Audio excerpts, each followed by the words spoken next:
lakad dito guys sa Grand Canal, oh. Venice. Yan, paggabi na. Alas 6 na.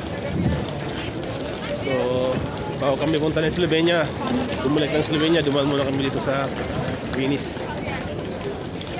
So, malamig. So, dito hindi pa nag-snow guys. So, yung mga dinaan namin doon, San Marino, tulog na, grabe snow. Dito, wala. Para to sa pinanggalingan ng Amsterdam, malamig lang ang hangin. So ayan guys, tayo dyan, oh. So bisitahin nyo ito guys. Ito sa mga unforgettable experience pagpunta kayo sa Italy, lalo na kung makasakay kayo dyan sa mga bangka na yan sa Grand Canal na yan.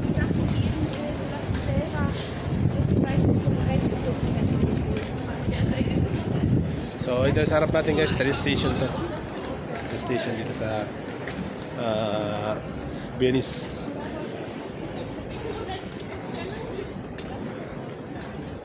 Malamig. Bye guys. Ciao sa inyo. Ingat tayo kayo dyan.